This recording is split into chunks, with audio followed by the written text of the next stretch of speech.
This is the North Georgia Life Podcast. Embrace life where you live.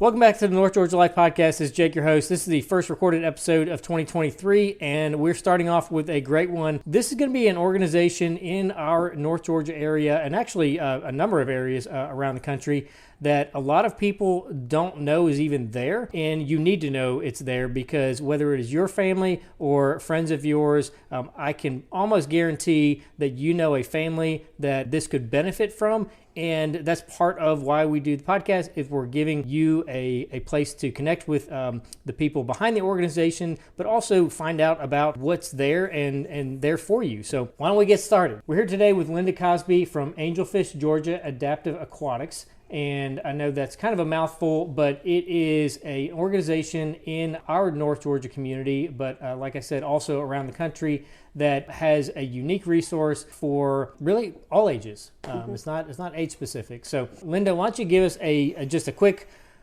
how'd you end up here in Georgia? What connected you kind of maybe along the way to doing what you're doing now? And then we can kind of get into Swim Angelfish. Absolutely. Thank you so much for inviting me, Jake. I've been here in Georgia for the last 12 years. I moved here from Colorado. Okay. Because my daughter and son-in-law moved here, and you follow the grandbabies. I was going to say, they had grandkids, right? They did. They had grandbabies, and you have to pick mountains or grandbabies. That's right. And grandbabies won. It was a wonderful transition. The South is very different from Colorado, but incredible in so many ways. And there's things in your life where things shift your axis. It's just true. And as I look back on my life, water has always been a big part. Swimming has always been a big part for me and my family. My daughter was a swimmer. My son was a swimmer. I taught swimming when I was younger. I've always swum for health and wellness. And then in my early 50s, I sustained a work-related injury that resulted in permanent damage that caused me to not be able to work in a manner that I used to. And therapy for me became swimming. So swimming helps you build strength and wellness. Shortly thereafter, my mother suffered 3 hemorrhagic strokes in the water while swimming laps next to me. We were at a swimming pool swimming laps, and she had 3 brain bleeds in the water. Oh my gosh. We got her out of the water within 20 minutes to the ICU. It took them a week to get her blood pressure under control. She ended up never walking again. And it's just one of those, how do you respond to moments? And it took a year, but she ended up back in the water with me. I call her my first angelfish. And the incredible journey of brains and how they recover and strengthen is just phenomenal. I could see her, this woman who no longer could walk or move her body and play the piano with both hands, could actually demonstrate parallel motion in the water. So it was a pretty great experience. And then my next pivotal moment was when I got injured at work. So I sustained a pretty serious back injury, inoperable, and you have to change the way you move and operate, and how are you going to respond? So what drove me to Georgia was my grandkids, thinking that, okay, I'm here and I'm just going to be Nana, all is well. My third granddaughter was born with Down syndrome. Well, we've been a family of swimmers forever. You learn about those circumstances. What do we need to know to make the most of the life of our kids? And my daughter and son-in-law did the same. We reached out and found an adaptive program for her, knowing that the physical attributes in the water would really be beneficial to her. It was not successful. The individual was not trained. And actually, there's some harm caused. Holding her into the water for a yard, she'd come up vomiting. I've seen this individual physically restrain special needs kids on their backs and drag them through the water. You don't do that to a typical child, much less a special kiddo. And so, of course, my daughter and son-in-law pulled her. My response was, well, heck, I can't train her to swim. I'm not equipped. And so I reached out and looked for the best training I could find in adaptive aquatics. And that is what Swim Angelfish Adaptive Methodology is. I do not work for them, okay? But it was created over the last 25 years by an occupational therapist and a physical therapist in the Northeast.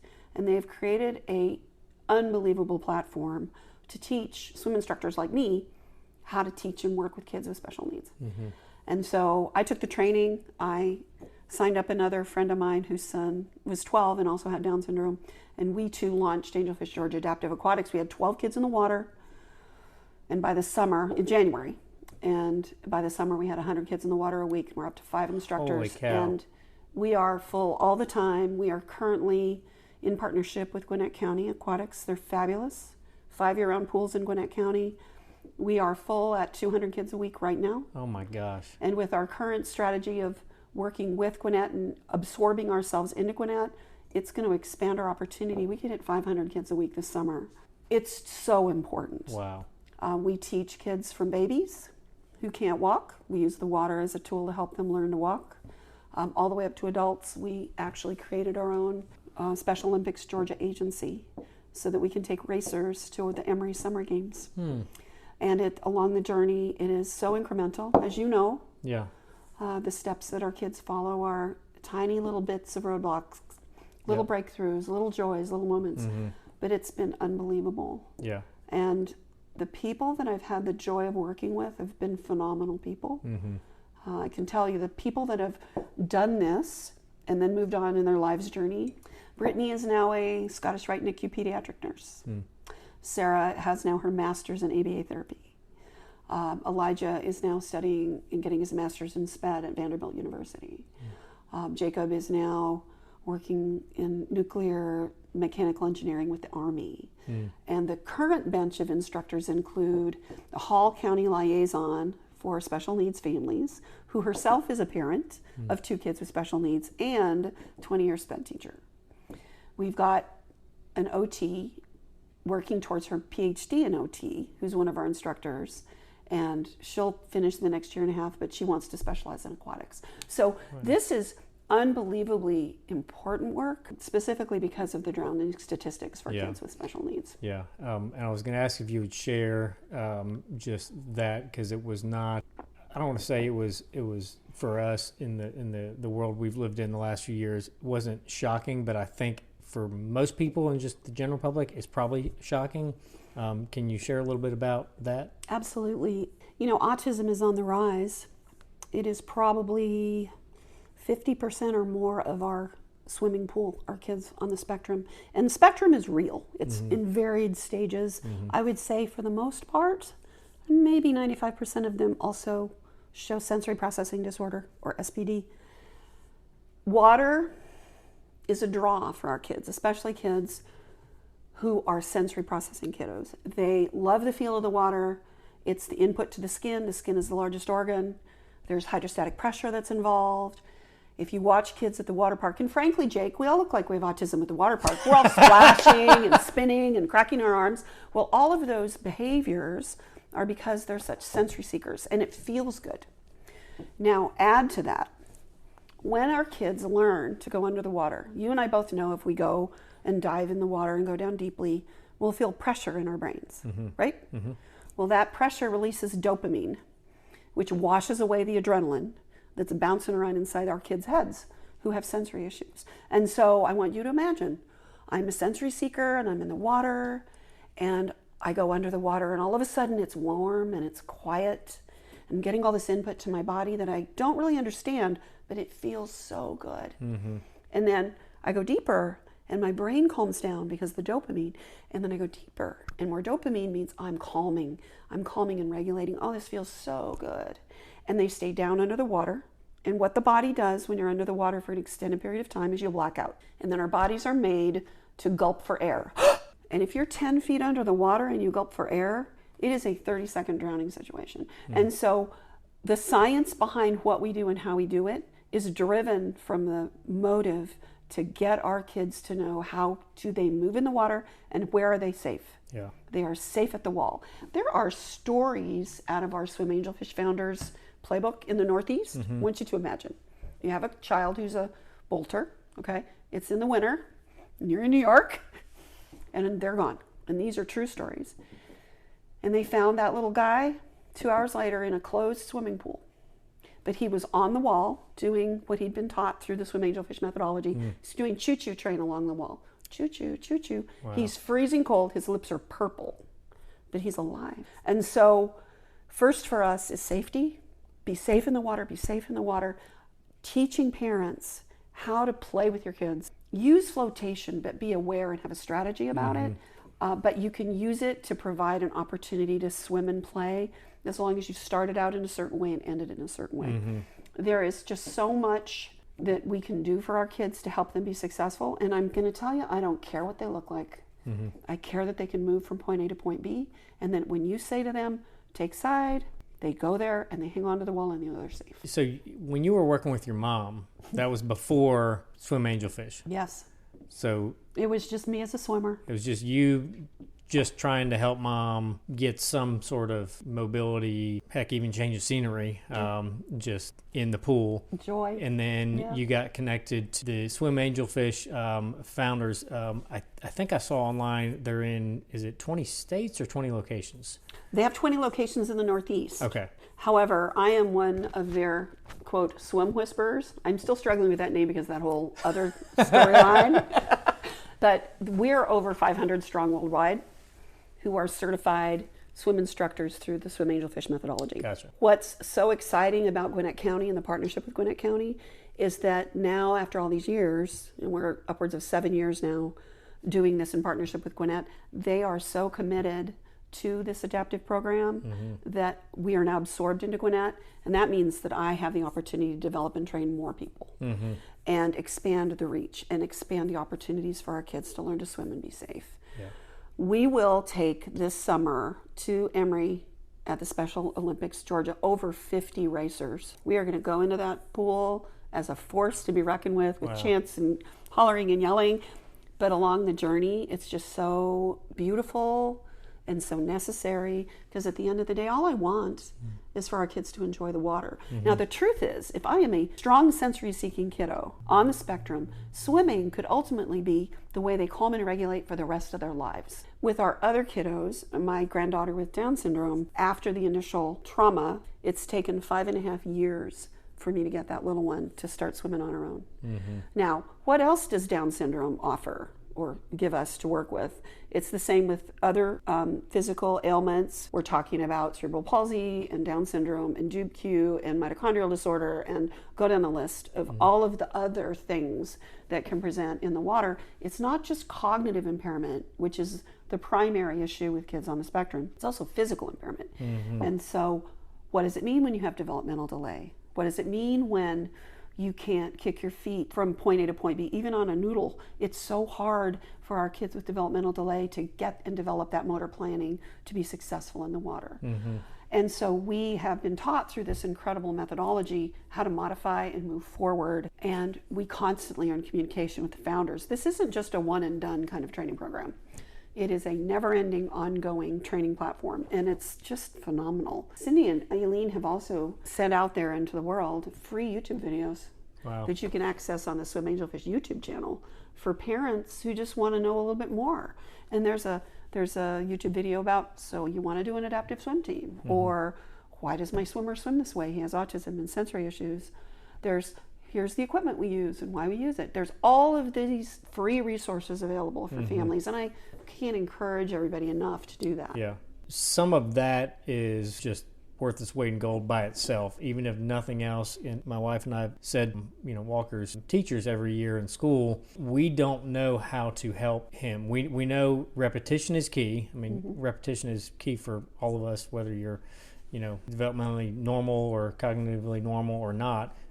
We don't learn anything without repetition, but specifically for some of the basic things, whether it's day-to-day stuff around the house, whether it's things relative to a classroom or whatever, when your child is nonverbal or doesn't respond to you or can't communicate to you the way most can, we don't know. It's kind of like we don't know how to, like, we know he's in there, we know he's still here with us, like we don't know how to connect the gap between the four families who maybe you're too far away, or you got too much going on in life or whatever, just to be able to say, okay, well, when we go over to the neighbor's pool, these are things we can be doing and working on. And heck, you can just bring your phone, put it in a plastic bag and have it there at the side of the pool and know you're doing the right things the right way to start getting to a place where your child's safe. So our connection was recent, but in the one session that we came and sat in for, just the it's like the best things in life are always kind of simple, and you're like, duh, why didn't I think of this? Just having a routine. Yeah. Just having a routine to buy yourself some time, because the kid doesn't know that, hey, I don't really need to do this to get in the water. Like, hey, there's no rain dance before I get in the water that I have to do. But it's buying time. It's fun for him. By the end of it, never in 1,000 years would have thought, why don't we just create a little routine for him so that buys us 10 seconds. So whether he runs away or we get turned around or whatever, we know worst case scenario, we got a 10-second cushion where we're ahead of him. Yes, you're talking about the way to jump in. Yes. Okay. And so you back that up a little bit, and I can't encourage you enough to do this, okay, is ask permission before you ever get wet. That includes getting in the bathtub. So, may I get in the bathtub? May I go swimming? And it can be as simple as a sign. Please, may I swim? Do the signs for please swim, and wait and get that response, so that Walker knows that he has your permission. Okay. Then teaching him to get in the water safely is sitting and turning and sliding in the water and holding onto the wall. And so there's ways to start establishing those habits. If you take him for free play in the summer and you've established the getting in the water safely, you're safe at the wall. We have a little song we sing to them. Choo-choo train is a big deal. You're safe at the wall. When you go to the pool, you're safe at the wall. And we repeat that so that they know, if we say, if you swim to the wall, you take side at the wall, they know that they're safe there. We do not encourage our kids to swim to a parent. We encourage them to swim to a thing, like a barbell. You're going to swim and take it. And so all of these little commands help our kids understand their capabilities. The touch your toes, touch the sky, touch your toes, clap 3 times, that ritual is truly for the parent.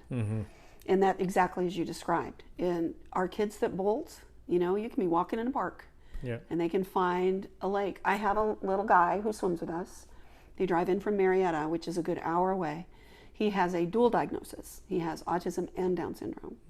And we established that ritual for him for jumping in, and he's taken it so much to heart that he does it everywhere now. He does it before karate. It helps him calm and regulate. His mama sent me a video of him. They're camping, and there's a little creek. Wow. And he stood at the creek side and touched his toes and touched the sky and touched his toes and clapped 3 times. And then he jumped into the 2-inch water. So he knows the things to do to help him kind of calm down and wait his turn. But it also gives incredible power to the parents. And so everything we do has a reason. We have a reason for everything. And at the end of the day, even putting your face in the water, there's a reason why our kids don't want to do that. A typical swimming class at age 4, preschool, level 1. You ready? One thing is the bob. Well, what is a bob? You have to sit on your bottom. You have to slide in the pool safely. You have to hold on to the wall. You have to take a breath. You have to go under the water and blow bubbles and come back up. That's 5 things. Sometimes that can take a year. For our kiddos to get. You've got to be ready to modify and adapt that way. There's a young man. I think he's 12 now, and his mama was so excited about him starting swimming with us last summer, and we're full all the time, but we work very hard to try to make space for people. She found a program called So-and-So's Learn to Swim in a Week, and go ahead, Jake, ask me what they did.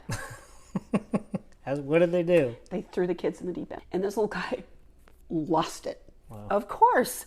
You shouldn't do that to anyone.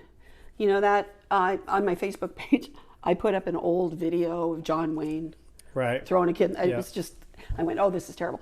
But the standard way of operating doesn't work for typical kids, much less our special kids. And the training, the level of training matters.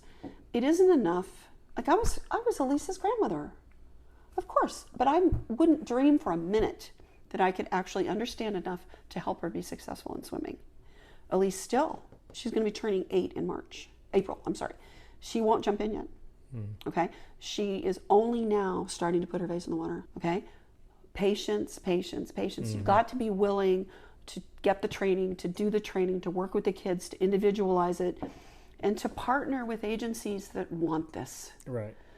You know, the statistics are frightening. If you dump everything together, we're talking about 25% of our population are physically or cognitively impaired, either pre-birth or post. Yeah, I had this conversation somewhere in the last month. I feel like it was only a couple of weeks ago. I don't know the right way to say this. This will be a valid, I don't want to say profitable, but like you will be able to pay your bills business, a horrible way to say it, forever. Because if you look at the statistics of, like you just said, it used to be, now I know we're quote better at tracking things now than we were a couple decades ago. But when autism used to be, just autism, if autism used to be, 1 in 8 to 10,000, and now it's 1 in 32. Mm-hmm. The new statistics like 1 in 24. Yeah. So, like this is where to part of our conversation beforehand about some of the catalyst of that for moms and dads. If you have interest in having a conversation of, it's sad and uncanny that when you and I kind of had the off-mic intro of this conversation, it's almost like a bad joke. Like everybody knows where it comes from. Everybody knows a zillion people who have had the same thing, and yet nothing is being done about it where it needs to be done, which is, in our medical community. We'll just say that. Yep. The reality is if somebody doesn't start making some changes with the way things have been done in our broader medical community as it relates to children, in 30 or 40 years, like we're screwed. Yeah. Like we have a major problem that we have no capacity to deal with when you think about the numbers of 1 in 8 to 10,000 and 1 in 32, 1 in 24 in a couple generations. Just talking about autism. Yeah, just talking about autism. Yes. And so, like I said, I don't want to make it seem like I'm pitching a business. But if your kids love to swim, if they were on the swim team in college, if they're PT minded, OT minded people, but they don't want to work in a hospital, and this is their DNA of that helper, healthcare minded, you just like helping people. This is a business that is at capacity pretty much everywhere it exists. Yep. There's business opportunity everywhere if you're looking in the right places. Well, not only that, Jake, I'll tell you what. I turned 67 this year. No. Yes. And one of the things that was very important to me through all of this was, how do I make this with the county sustainable? Mm-hmm. I don't want this to die. I don't want it to go away. Right. And so we have a model, a template of how do we get this started that I will help anybody do. I have so many stories. You mentioned your swimming pool story. Mm-hmm. You moved because of the pool. Well, we didn't move because of the pool, but I'm not sad that I don't have that in the back of my mind all the time. I have a family, and their little guy had a physical disability caused by a botched birth, pretty significant. They had a pool, and they filled it in with dirt because it wasn't worth it. I story after story. Why did you start the Special Olympics Georgia agency, Linda? Mm-hmm. I go, I have a story. I went to the Georgia games. I was a volunteer with Gwinnett County Schools. I wanted to help get these kids to the games. I wanted to learn more about how the games worked. And summer games, you're either, a walker or a kicker, or you're a swimmer. So there's 2 levels, okay? And in the course of joining with Gwinnett and being on their coaching team, we were at the summer games, and I'll never forget it. We were in the experience where the kids walk and kick across one lap of the pool, and everybody claps and cheers, and they get their medal. There's a young man from one of the outlying parts of Georgia. He was probably 15. He had Down syndrome, and he got in the water to do his walk, and he competed in his walk. I'm talking 25 yards that he walked in a shallow pool, and everybody's cheering and clapping, and he would not get out of the water. He refused to get out of the water. Well, he's 15 and big, and couldn't make him get out of the water. And so they moved him. In any big swimming pool, and Emory's no different, there's always like a mini half lane at the end where the splash can bump around. Well, it got him over to that little mini lane, and there's mom on one end and the dad on the other. Lovely family. And so I just had to go talk to them. I went, so is that your handsome son? He's walking back and forth in the water. And he goes, yeah, he just loves the water. I go, this is great. How often does he get to swim? Well, he's not swimming, he's walking. And he goes, just once a year, just here at Emory. He walked in that pool for 2.5 hours before he would get out of the water because it was so good, okay? Heartbreaking. I went, we're going to have our own agency. These kids are going to swim year round. Let's do it, right? Next year, we went back to the summer games. This time we had our own agency, our own team.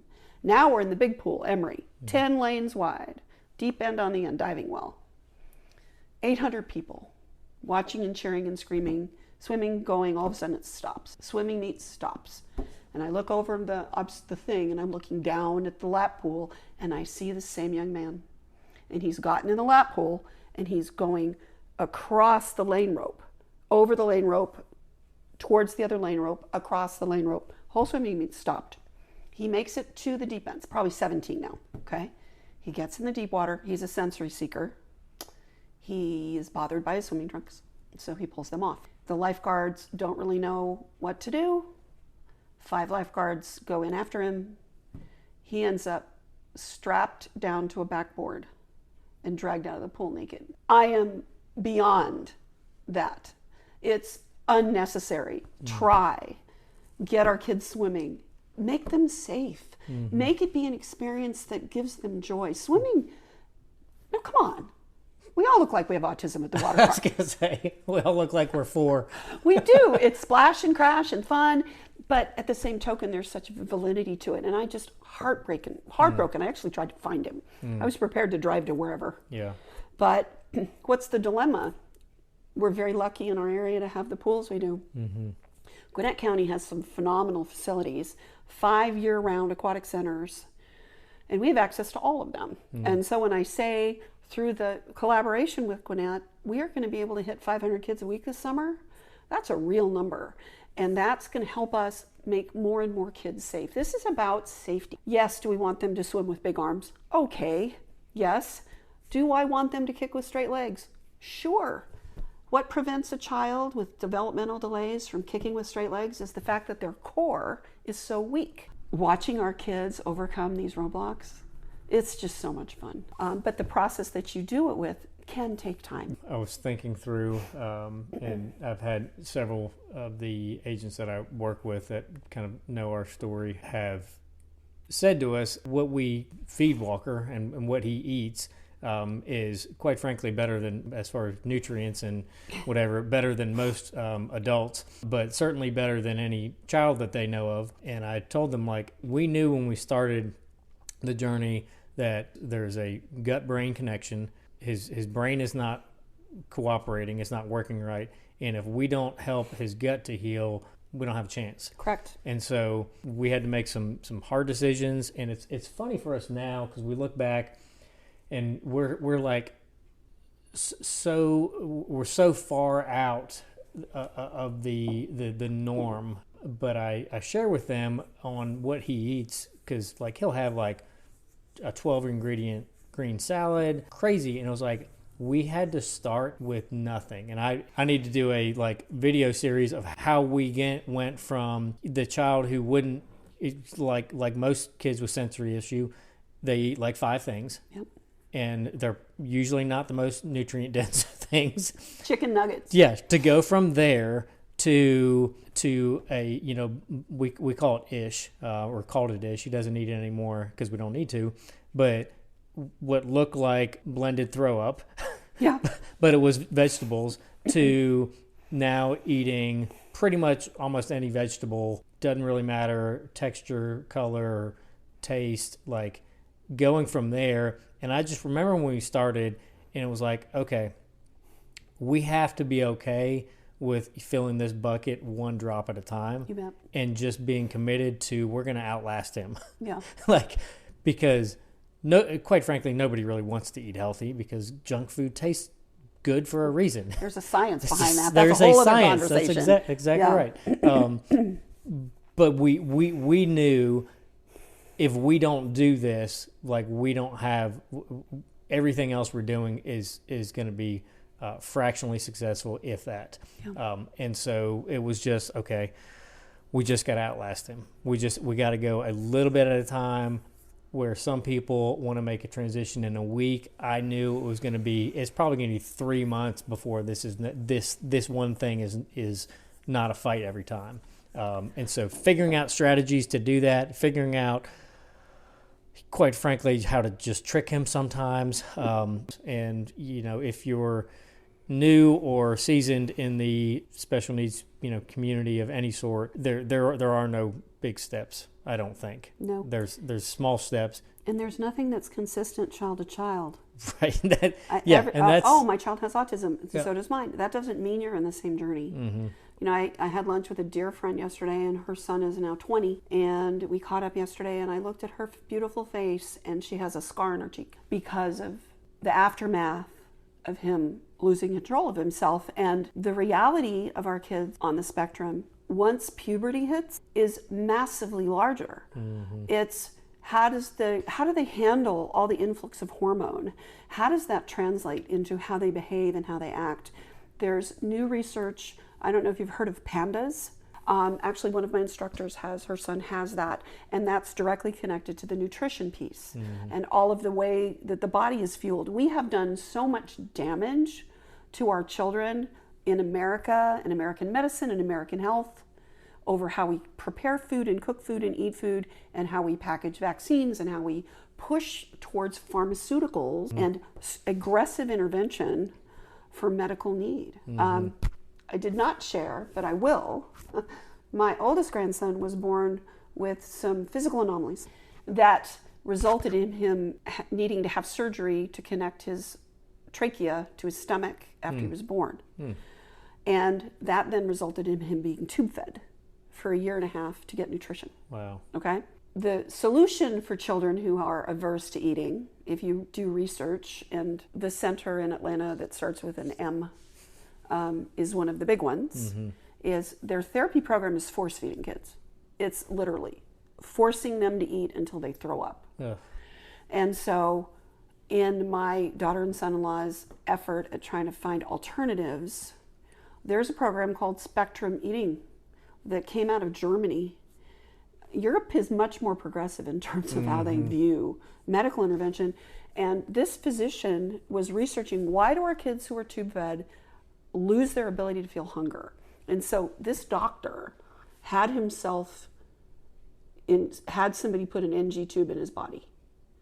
And he spent a week just having nutrition pumped into his belly. And he goes, imagine what it feels like to be full of a milkshake the entire day. Of course you have no hunger. You're constantly being filled passively with nutrition.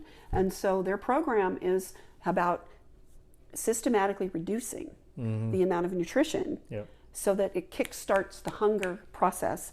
And when my grandson was ready, he was like 1.5 years old, he was evaluated at the center. And they said, yes, he needs to be in the feeding program. They saw him over a glass window for 10 minutes. And he's turning his head away from the food. He's not interested. He still has his NG tube in. And then pursued the Spectrum Eating Disorder Clinic program. And after 3 weeks, he was non-tube fed. He was choosing to eat. His tendency was salty and savory versus sweet. There's people have desires, and the goal, the challenge for us as a family was not to stare at him as he was eating. Right? We're all going, and they're telling us, no, just turn your back, just make it normal. And he's shoving spaghetti in his face. It was the most, we're all crying. And he's great today. There are kids that have gone through that eating program who still won't eat. People do their best. I am not for a minute condemning any parent on this journey. Jake, you and Amber joined this club, and you didn't want to. And every other warrior, you're a warrior mama and daddy, by the way. Why, that's what I call them. You're in this club that you never wanted to be in, and it sucks. It just sucks. And that's the truth of it. Now, people I know go, oh, Linda, you're in the club. I go, I'm not in the club. I'm on the edge. I am a support person for my family and my granddaughter, but I don't live it 24/7. And so no condemnation for any decision any parent makes. But we need to have the conversation be more valid and vital, and being willing to look at alternatives. And just because somebody says, yeah, I can work with your child, okay, doesn't mean that they know what they're doing. I have swimmers driving in from Marietta, Athens, Hall County, Walton, because they've tried swimming and it's not been successful. This little boy that I told you about who's now 9 with a dual diagnosis, they had attempted to try swimming lessons for him for 5 years. And the final swimming lesson a year ago last summer resulted in the swimming instructor, who was a adaptive swim instructor, okay, locking him into a life vest and throwing him in the deep end and ignoring him and telling the mom when she picked him up, there's nothing I can do. You're going to need to buy special flotation equipment. He'll never swim. Wow. Well, now he's getting ready to race. And so her decision to drive the drive, okay, Linda, I've got to come to you. We've got to get him swimming. I go, absolutely, let's get him swimming. And along the journey, that which is Down syndrome is a physical impairment. It slows down your ability to learn, the necessity to repeat, break it down incrementally, okay? Have that in one bucket. Then add the sensory seeker and the want to bolt and the flinging and not understanding the adrenaline bouncing in the brain. Very complicated. It's very complicated.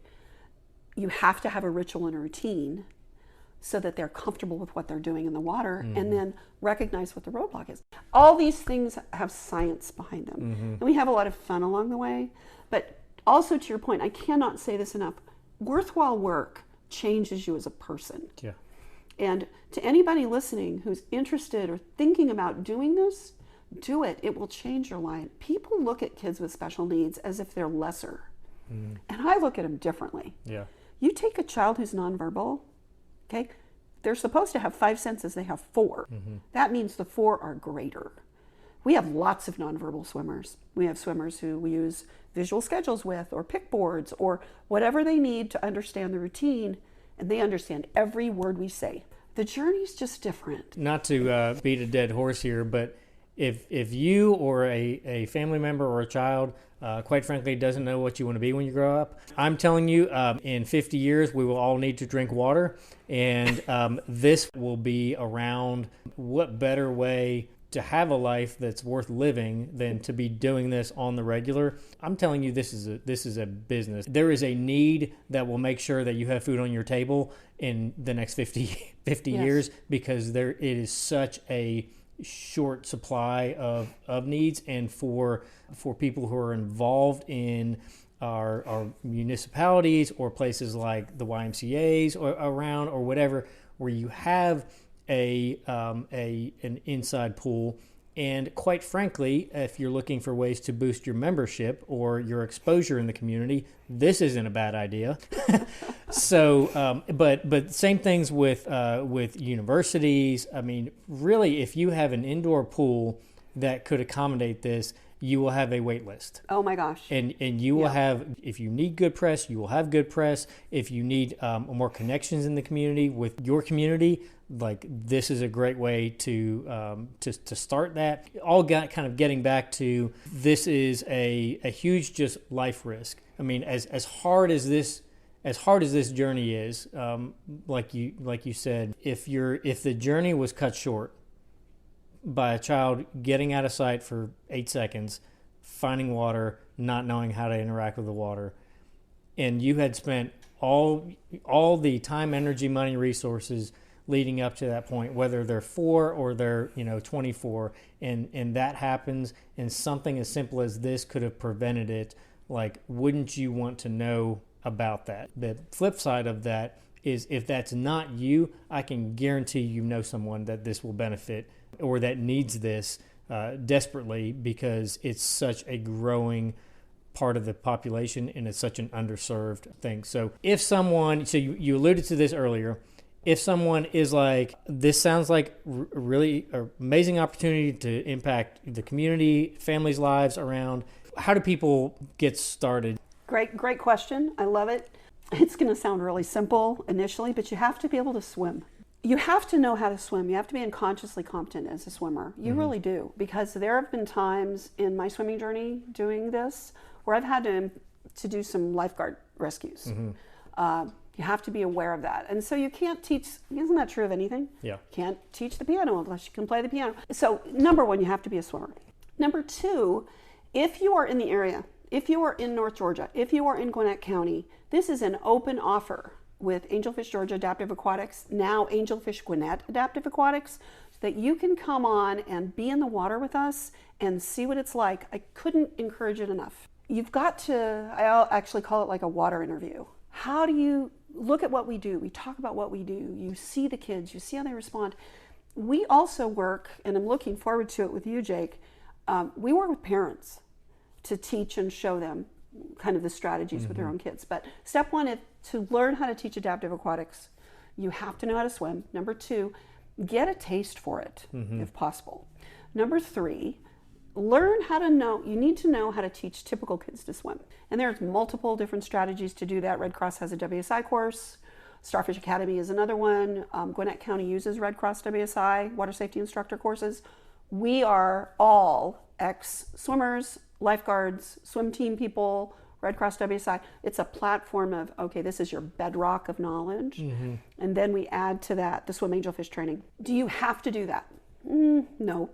You can go out there and hang your own hat, your little shingle, and you can go through the swim angelfish training, and if you're a pretty solid swimmer, you can be pretty successful.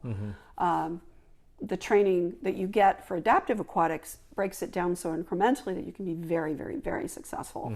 But I couldn't encourage you enough to get a broader breadth of training.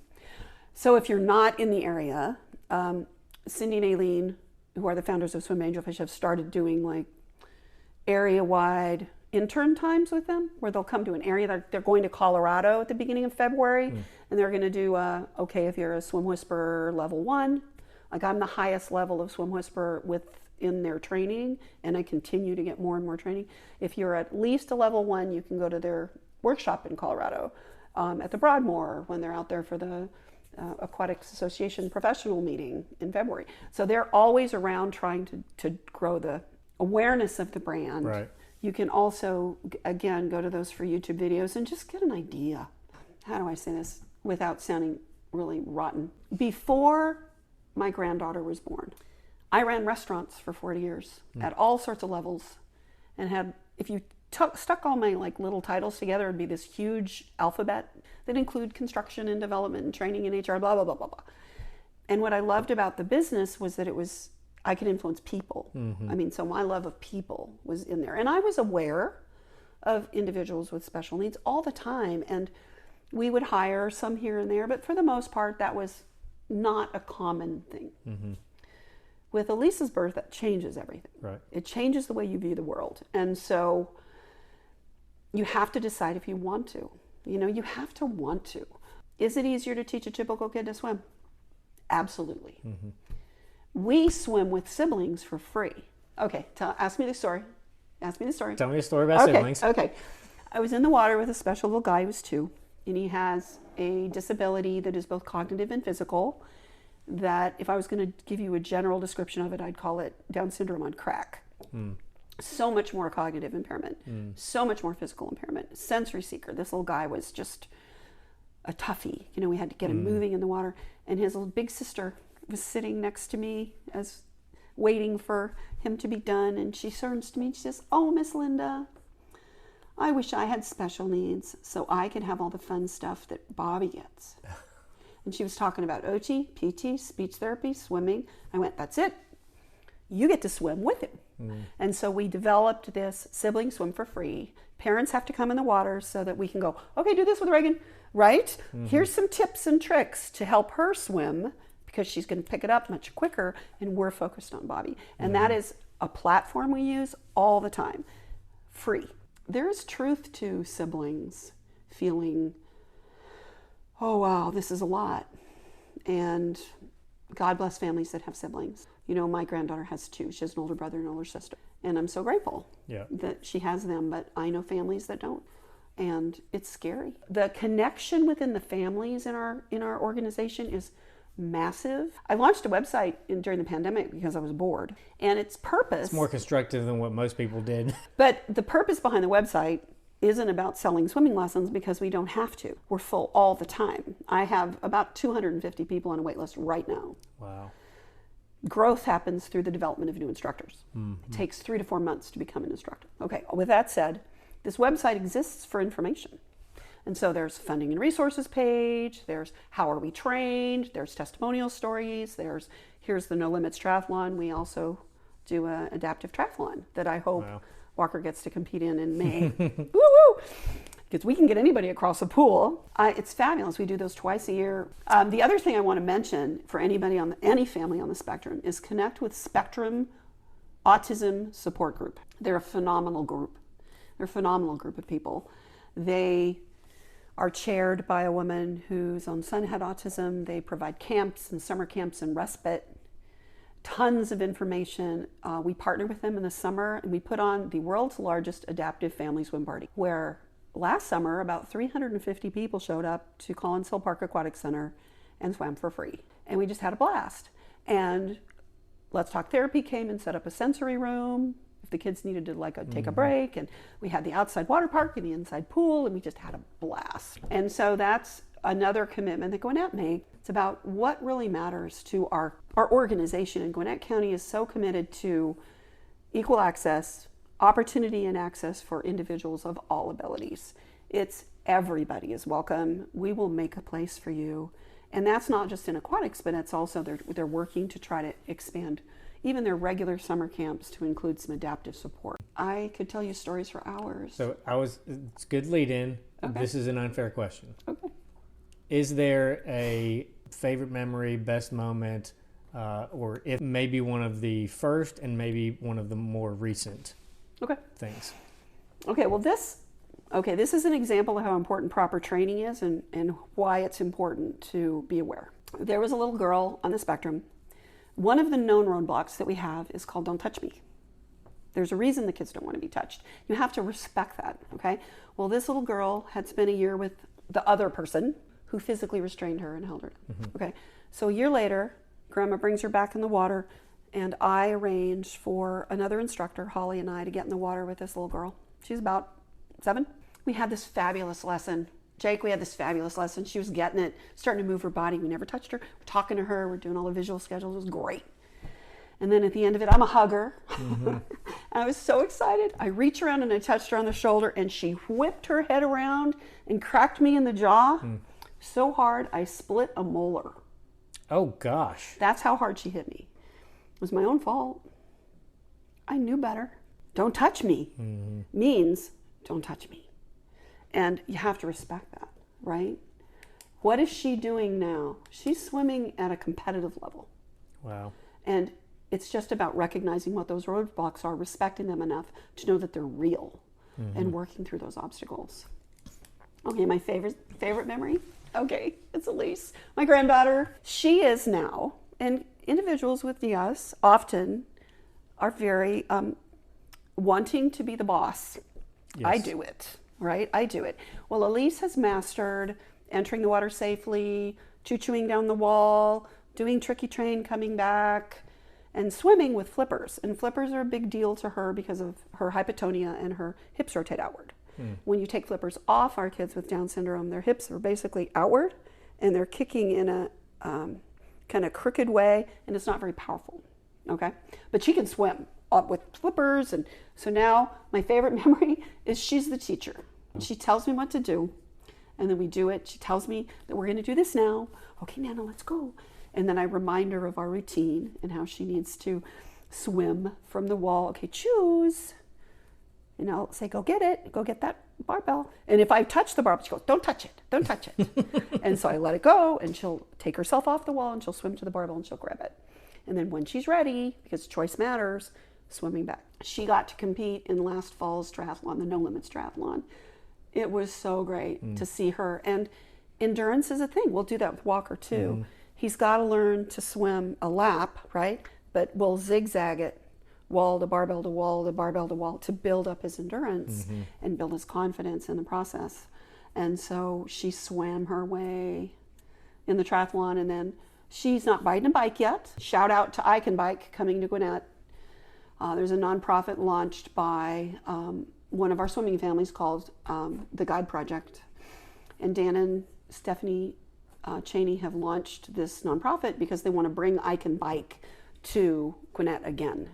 And I Can Bike, for you too, okay? Got to be 8 to do I Can Bike. But they take graduated, think about swimming. Big flotation, less flotation, less flotation, less flotation, no flotation, okay? Same thing on a bicycle. They have specially modified back training wheels, like big, huge ones, and they practice over the course of 5 days, and it gets less and less and less and less, and by the end of the camp, the kids are biking. Wow. It's phenomenal. So they're coming to Gwinnett. Families are supporting it. I really have to tell you about probably the most exciting news, and this is about Walton County. There's a swimming family who own Blue Springs Soccer, and Sam Snow owns Blue Springs Soccer. That's their business, and she launched what's called Awesome Kids. Okay, it's a nonprofit, but it started out with Awesome Santa, Sensory Santa. Okay, fabulous. And then she did Awesome Soccer. She did Awesome Soccer because swimming stopped for the pandemic, and so they wanted to do. She reached out to me and said, Linda, we're going to do Awesome Soccer. Can you put the word out? And I went, okay, sure. I'll blast out. Are you sure? And she goes, yep. I go, Sam, we're talking 1,000 people. Are you sure? Yes.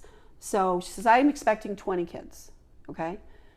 Day one of Awesome Soccer, and I took Elise, there was 125 kids there. Wow. All the parents, it was the best fun. Go ahead, ask me what Elise did at Awesome Soccer. Go ahead, ask me. Okay. Is she the referee? She put the ball down and went that way. She just kept running and kicking and dribbling.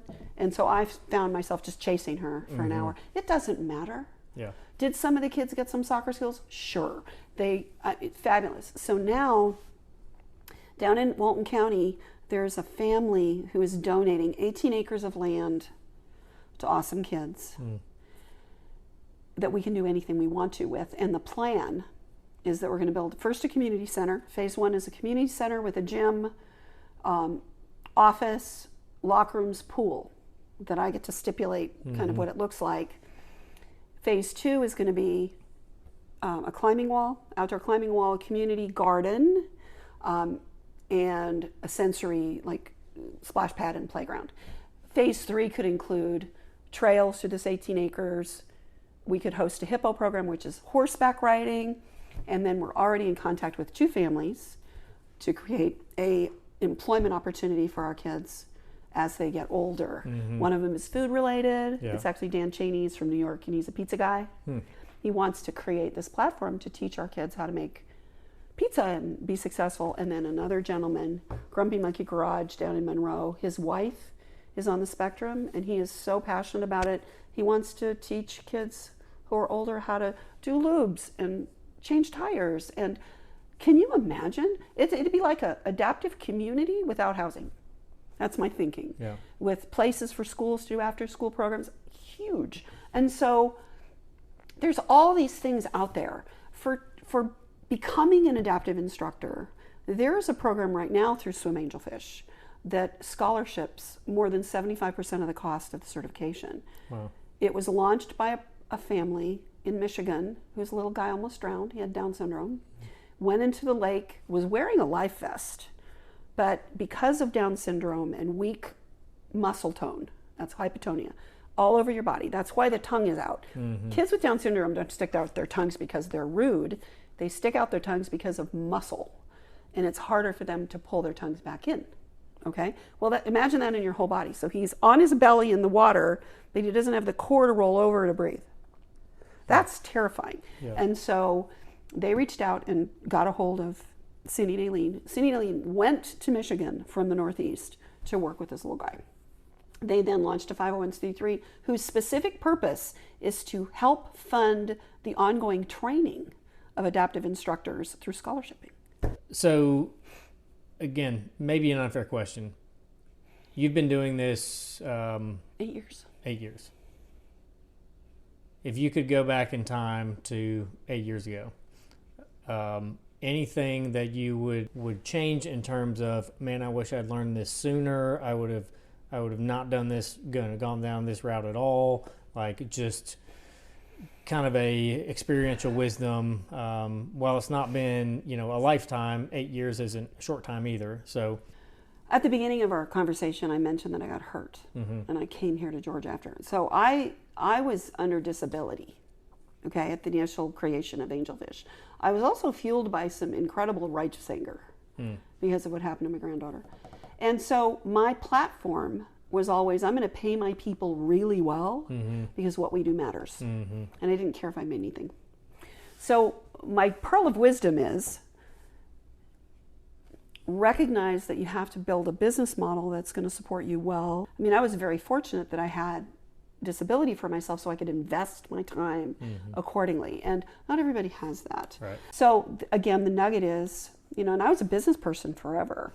Could I have been as growth driven and successful from a drive the program, get more swimmers, if I had needed to make more for me? Maybe not. I honestly, I think the one thing that I did wrong, Jake, I operate with grace. I mean, come on, Walker Collie threw up. Okay, no problem. I mean, there comes a point where people, oh, I forgot to come to swim, sorry. Right. You know, and I would just give them grace. Yeah. I would still pay the instructor, but I would just give them grace. I think some of that was maybe fatigue. Also because I was doing it all, like all the scheduling, all the payroll, all of it. And I recognized in myself that I kind of set my business brain aside a little bit and wasn't as effective as I could have been. Yeah. So go out with an understanding of what you want to do. I would also tell you this is a 20-hour in the week maximum. Don't plan on being in the water longer than 20 hours. And you frankly can't. When do our kids swim? After school and on the weekend. If you've listened to prior episodes, you know, people that work in our park service or, you know, any nonprofits, like, and a lot of small business even, they're not doing it for the money. They're doing it because they're passionate about it and they want to change the environment. They want to change the people that they serve and help them and whatever. But from a growth perspective, seeing the growth as not about you as much as it is about being able to reach more people with what your heart is. Yes. And the reality is there has to be a business element behind that because that's the only way to grow and to stay, because otherwise you grow and then you're dead because you don't have the resources, you run out of time, there's no organization, all the logistics behind what keeps a business around for a couple decades. Yep. That has to be there. Yep. And so, you know, just my little caveat to your sentiments is kind of get past yourself and what this is going to do for you and start looking at the more you grow something like this, the more people will be impacted positively, and let that be your catalyst, not, you know, where am I going to be able to retire or whatever. So, okay, final favorite memory. Okay? I went to the grocery store in Lilburn at a Kroger, and I was checking out, and in my ear I hear, Miss Linda. This just happened 2 days ago, and one of my advanced Special Olympics Georgia swimmers who's in high school is bagging his groceries, and I reach out, and he gives me the hugest hug, and it's Daniel, and he is one of the best swimmers. We have this vision of going to the USA DSS competition in Italy in about 10 years. We'll be invited. Okay, so this is advanced level international competition, and Daniel could get there. Okay, and he's so happy, and big huge hug, and the checkers asked me, oh Daniel, I didn't know you swim, and yeah, and I want to come see you swim, and it was just normal life, right? 5 years ago we swam with a young lady. She was 14, she had CP, and cerebral palsy can translate into some really tight muscle movement, okay? And so we'd get her in the river, she'd hold her on a barbell, and she'd take off running, right? We have leg weights on her, we're making her move, and all of these other senior citizens are in the river, right? And she would come up next to a senior citizen, and she'd look at him, and she'd say, you want to race? And they would take off racing and walking, and it was this beautiful moment of just normal inclusivity. Nobody cared. 2 quick things before we wrap up. So a question I ask before the end of every episode is called lightning round question. It has nothing to do with anything we've talked about. Okay. So, favorite pair of shoes you've ever owned? They were a pair of FitFlops, and they're sandals that correct your body position in case you have a Tweco back, which I do, and so they put your body in the proper position. What are these called? Fit flops, FITFL, Fit flops, and it's a great brand. They're leather and they're perfect. And my chiropractor told me about them, and they're awesome. I need to tell my chiropractor didn't tell me about them. Awesome. Well, bonus. I just got something out of today. Fun. We all got new pairs of flip flops apparently coming. How do people find you? Find out more about the organization? Access videos on YouTube, Facebook group. Best way to reach me is through my email at angelfishga@gmail.com. Okay. Our Facebook page is Angelfish GA Adaptive Aquatics. We also have a Facebook page called the No Limits Triathlon, and Tri is spelled TRYATHLON on Facebook. I have a website, angelfishgaadaptiveaquatics.com, and there's information in there about how we're trained. There's information about the AOAP scholarship opportunity and funding and resources page. I am available and a resource for anyone who's interested. The training is swimangelfish.com. That's their website through Cindy and Aileen's platform.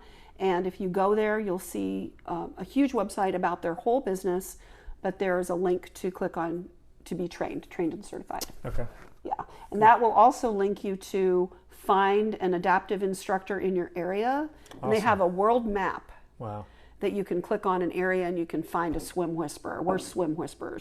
So that's no comment. awesome. As just my kind of final comments for all of the things we talked about, a couple themes for mom and dad, coworkers, whoever's affected is one. So this is our third or fourth attempt at swimming lesson, and so for Walker. So don't give up. And just because one doesn't work doesn't mean someone else won't. And I think that's the fortunate maybe part of the gig of being in this special needs community, or if you know someone, is there's everything we've tried, whether it's health related or swimming or whatever, it does work for some people, but it doesn't work for everybody. So it's just knowing that, okay, we tried this, we took this step, we utilized this person, this service, this whatever. Just because it didn't work or didn't catch doesn't mean someone else in maybe a similar or different capacity won't be able to connect it, because our kids grow and change and adapt and figure things out over the course of time. And sometimes it's just the small things of understanding. Like for us, we joke with people all the time, like by the time Walker's in high school, our whole life is going to be a musical. Because everything with him is, if you're singing a song, he is dialed into you and in the routines. And so those kinds of elements have not connected with him in the pool as of yet, like at least not in a very clear, structured method. So whether it's the pool, whether it's something else, just know that that's a real thing. Like it may take 6 different, instructors, places or whatever before the right one hits you at the right time with the right instructor and it clicks. But with everything in life, you give up, you get nothing. Yep. So you might as well just not give up.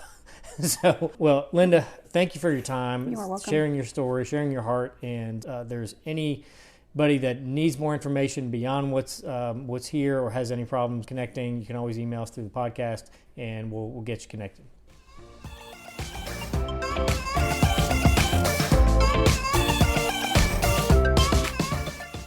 This is the North Georgia Life Podcast. Embrace life where you live.